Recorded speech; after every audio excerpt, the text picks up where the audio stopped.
وہ کتنا غیر سنجیدہ ہے. آپ یہ سمجھیں کہ یہ تمام لوگ پی ٹی آئی اور حکومت والے وہ بظاہر تو لگتا ہے کہ ایک ہی خوابگاہ میں ہے، لیکن ان کے خواب جو ہے وہ بہت مختلف ہے، ایک خواب نہیں ہے. خان صاحب جو ہے وہ ان کا اصلی ایک نکاتی ایجنڈا ہے کہ مینو کڈو، مجھے ادھر سے نکالیں. باقی جو ہے ساری جو باتیں ہیں فلاں کمیشن اور یہ کمیشن اور وہ کمیشن، یہ سارے جو ہے وہ ڈھکوسلے ہیں. اسی طرح سے حکومت کا جو ایک نکاتی ایجنڈا ہے وہ یہ ہے کہ ہمیں کام کرنے دے، کم از کم 3-4 سال جو ہے وہ اپنا منہ بند رکھیں اور اچھے چال چلن کی جو ہے وہ ضمانت دیں. یہ ہے اصل ایجنڈا. تو وہ ادھر سے انہوں نے نہیں ماننا، تو یہ تو ایسے ہی چلتا رہے گا.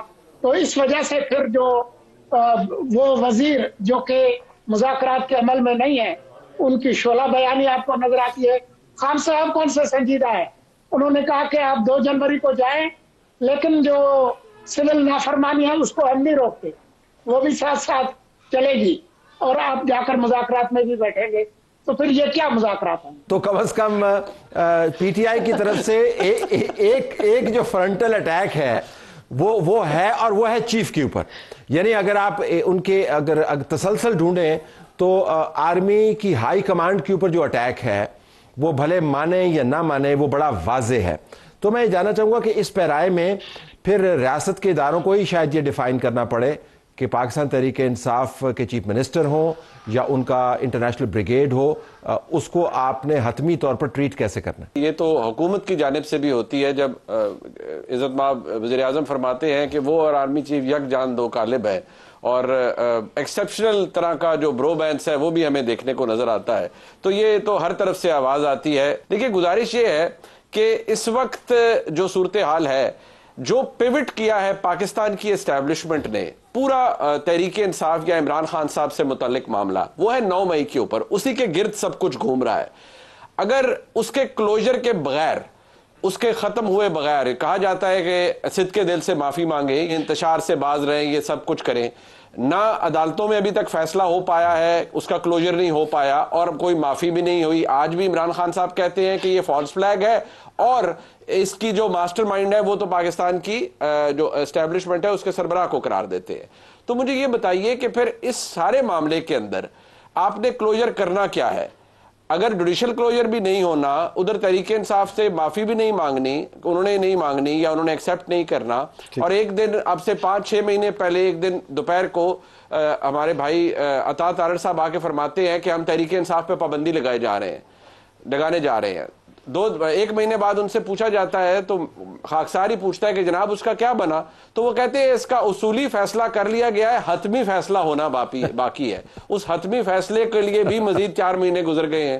تو مجھے یہ بتائیے کہ پھر جب آپ خود اس کنفیوژن کا شکار ہیں، کلوجر آپ کر نہیں رہے، جو آپ نیریٹو سیل کر رہے ہیں وہ یہ کہ تحریک انصاف بڑی انتشاری جماعت ہے اور انہوں نے 9 مئی کیا ہے، اور اس کے سرغنہ کون ہے؟ عمران خان صاحب.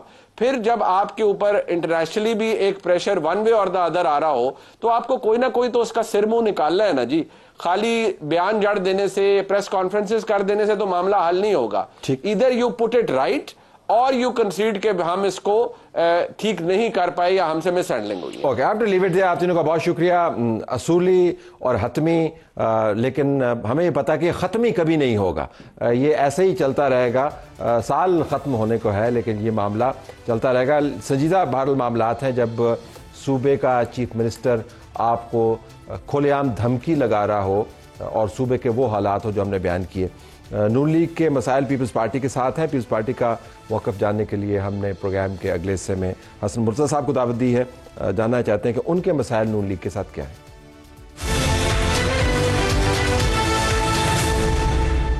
ناظرین، نون لیگ کی پنجاب میں حکومت ہے، نمبر ان کے پاس پورے ہیں. چیف منسٹر کا خیال ہے کہ چونکہ نمبر ان کے پاس پورے ہیں اور اسٹیبلشمنٹ کے ساتھ معاملات طے ہیں، لہٰذا جو ان کے الائز ہیں جن کے نمبرز کو ان کو حکومت بنانے کی وجہ سے ضرورت نہیں پڑتی، ان کو کوئی زیادہ لفٹ کروانے کی ضرورت نہیں ہے. یہ پیپلز پارٹی کے اندر سے ہمیں ایک آواز اٹھتی ہوئی نظر آتی ہے. تو پیپلز پارٹی نے اب اسرٹ کرنا شروع کیا ہے اور انہوں نے کہا جی کہ آپ نے ہمیں اپنے ساتھ لے کے چلنا ہے اور ہماری یہ ڈیمانڈز ہیں. ہم یہ جاننا چاہتے ہیں کہ حسن مرتضیٰ صاحب پیپلز پارٹی کو ریپرزینٹ کر رہے ہیں پنجاب سے, کہ اصل ایشوز ہیں کیا؟ چھوٹے چھوٹے ایشوز ہیں, بے اعتنائی ہے, کانفیڈنس نہیں ہے, یا کچھ اور معاملہ؟ حسن صاحب بہت شکریہ آپ نے ہمیں جوائن کیا. تو اگر آپ کو ترتیب میں بتانا پڑے کہ یار نون لیگ کے ساتھ مسئلہ کیا ہے آپ کا, تو وہ کیا ہوگا؟ بہت شکریہ طلعت صاحب. گزارش یہ ہے کہ ہم دو مختلف سیاسی جماعتیں ہیں, اور پاکستان پیپلز پارٹی اور نون لیگ ایک عرصے سے ایک دوسرے کے خلاف الیکشن لڑتے آ رہے ہیں. ہمارے حلقوں کے اندر بھی مخالفت ہے. یہ اپنے اپنے پولیٹیکل انٹرسٹ ہیں. ہم پیپلز پارٹی جب ان کی حمایت میں, ہم اتحادی نہیں کہہ سکتے, حمایتی کہہ سکتے ہیں, تو پیپلز پارٹی نے ان کی حمایت کی اس وقت میں کی جب ملک انتشار کا شکار تھا, ملک کے اندر ایک افراتفری کی صورتحال تھی اور اکانومی کا کوئی حال نہیں تھا. تو پیپلز پارٹی نے یہ فیصلہ کیا کہ بجائے اس کے کہ قوم کو بند گلی کی طرف لے جایا جائے, ہم سیاستدان ہیں, ہم راستے بناتے ہیں, راستے بند نہیں کرتے. پی ایم ایل این نے یہ سمجھا کہ شاید ہماری اتحاد میں یا اس حمایت میں ہم اپنی جو سپیس ہے وہ کہیں پیپلز پارٹی کو نہ دے بیٹھیں. وہ بس چکر تو صرف اس سپیس کا ہے کہ وہ دینا نہیں چاہتے پنجاب کے اندر. وہ سمجھتے ہیں کہ اگر پیپلز پارٹی دوبارہ سے ایکٹیو ہوئی, دوبارہ سے اس نے وہ اپنی جو ایک حمایت پنجاب کے اندر لوز کی ہے جو پوزیشن, کہیں وہ واپس نہ چلی جائے. یہ ہماری ان کے ساتھ ہے, اور وہ کسی بھی پالیسی میں اس خوف سے پالیسی میکنگ جب بھی ہوتی ہے اس میں ہمیں وہ آن بورڈ نہیں لیتے. جیسے آپ نے انٹرو میں کہا کہ انہیں اس طرح ضرورت نہیں ہے کہ ہمارے ووٹ کی کہ وہ حکومت بنائیں گے, لیکن مرکز میں تو ہمارے ووٹ کے ساتھ ہی بیٹھے ہوئے ہیں. تو یہ ساری چیزیں انہیں ریئلائز کرنی چاہیے جو وہ نہیں کرتے. اب کمیٹیز بن گئی ہیں اور یہ معاملات جو ہیں سٹرکچرڈ طریقے سے تجزیہ ان کا ہو رہا ہے, ان کے اوپر حل تلاش کرنے کی کوشش کی جا رہی ہے. کافی عرصے سے اس کی گونج تو ہم سن رہے ہیں, آپ بھی یہ بات کرتے رہے ہیں, دوسرے لوگ بھی یہ بات کرتے رہے, لیکن اب یہ ٹیبل کے اوپر بیٹھ کے بات چیت ہو رہی ہے. تو یہ سپیس کی جو بات کر رہے ہیں اس سے مراد کیا, فنڈز ریلیز نہیں کرتے ہیں, آپ کی جو لیجٹمیٹ پولیٹیکل ریکوائرمنٹ اس کو پورا نہیں کرتے, کیا نہیں کرتے ہیں وہ؟ دیکھیں, فنڈز ایک فیکٹر ضرور ہے. پاکستان پیپلز پارٹی کے لوگ ہیں, حلقے ہیں, یقیناً اس ملک کے اندر جو فنڈز ہیں وہ سیاسی وابستگی کی بنیاد پہ دیے جاتے ہیں, یہ ایک فیکٹر ضرور ہے. لیکن پیپلز پارٹی اس سے علاوہ جو بات کرتی ہے کہ ہم پالیسی میکنگ, مثلاً اگر آپ پنجاب کے کاشتکار کے اوپر ٹیکس امپوز کرتے ہو تو پیپلز پارٹی کی یہ پالیسی نہیں ہے. آپ اس کو پہلے ڈسکس کرو ہمارے ساتھ, ہمیں اعتماد میں لو. اس کے کل کو جو سائیڈ ایفیکٹس آنے ہیں, نیگیٹو ہوں پازیٹیو ہوں, وہ اس میں ہم شریک تو ہوں. ہم ایک جرم ہم نے کیا ہی نہ ہو اور اس کی سزا ہمیں مل جائے تو مناسب نہیں ہے. آپ ایک کمیونٹی کو ٹارگٹ کر کے اس پہ 45% ٹیکس لگا رہے ہو جو اس پوزیشن میں نہیں ہے. پچھلے 1-1.5 سال سے اس کو ایسا رگڑا لگا ہے کہ بیچارے سیدھا ہونے کے قابل نہیں رہا, آپ اس پہ ٹیکس لگا رہے ہو. کل بھی چیئرمین نے کہا کہ آئی ٹی سیکٹر میں اگر آپ چلے جائیں تو ہمارا تباہ ہو کے رہ گیا ہے, اس سے بے روزگاری ہوئی ہے, لوگ جو ورک ایٹ ہوم کر رہے تھے وہ متاثر ہوئے ہیں, کاروبار متاثر. یہ کیا چیز ہے کہ آپ فائر وال کے آڑ میں آپ نے اس ملک کی آئی ٹی سیکٹر کو تباہ کر کے رکھ دیا ہے. یہ پاکستان پیپلز پارٹی کی پالیسی نہیں ہے. تو ایسی چیزیں ہیں جو ہم چاہتے ہیں کہ اگر آپ نے کرنی ہے تو ہمیں اعتماد میں تو لو, یا پبلک کو بتاؤ کہ یہ چیزیں ہم نے خود سے کی ہیں, اس میں پیپلز پارٹی یا ہمارے حمایتیوں کا کوئی عمل دخل نہیں ہے. وہاں پہ آپ کہتے ہو کہ یہ ہمارے اتحادی ہیں. میٹھا میٹھا ہپ اور کڑوا کڑوا تھو والی پالیسی چھوڑو. آپ نے چلنا ہے تو پھر اچھے برے میں ساتھ چلو. ہم بھی تو آپ کی برڈن شیئرنگ کر رہے ہیں نا, ہم نے آپ سے لیا کیا ہے. گورنر صاحب موجود ہیں, وہ پیپلز پارٹی کے گورنر ہیں, تو ایک آلریڈی اعلیٰ ترین عہدہ اگر آپ پروٹوکول کے زاویے سے دیکھیں آپ کے پاس موجود ہے. تو ان کی موجودگی میں، اور چیف منسٹر کا آفس بھی دور نہیں ہے، تو میں یہ جاننا چاہتا ہوں کہ جب دونوں کے اہم نمائندگان، تو پھر معاملات اس حد تک کیوں خراب ہوں کہ آپ کو باقاعدہ کمیٹیوں کے ذریعے ایک دوسرے کے ساتھ بات کرنی پڑے؟ یہ ٹاپ لیول پر کیا بات نہیں ہوتی ہے، بات کرنا نہیں چاہتے؟ دیکھیں، میرے خیال ہے کہ کمیٹیوں کے ذریعے بات کرنا یا ڈائیلاگ کے راستے کھولنا یا بیٹھ کے چیزوں کو ڈسکس کر کے کرنا وہ زیادہ بہتر ہے، بجائے اس کے کہ ہم میڈیا میسیجنگ کر رہے ہوں یا ہم جلسوں میں ایسی زبان استعمال کر رہے ہوں جس کا ماضی میں ہم نقصان بھگت چکے ہیں۔ یہ زیادہ بہتر ہے۔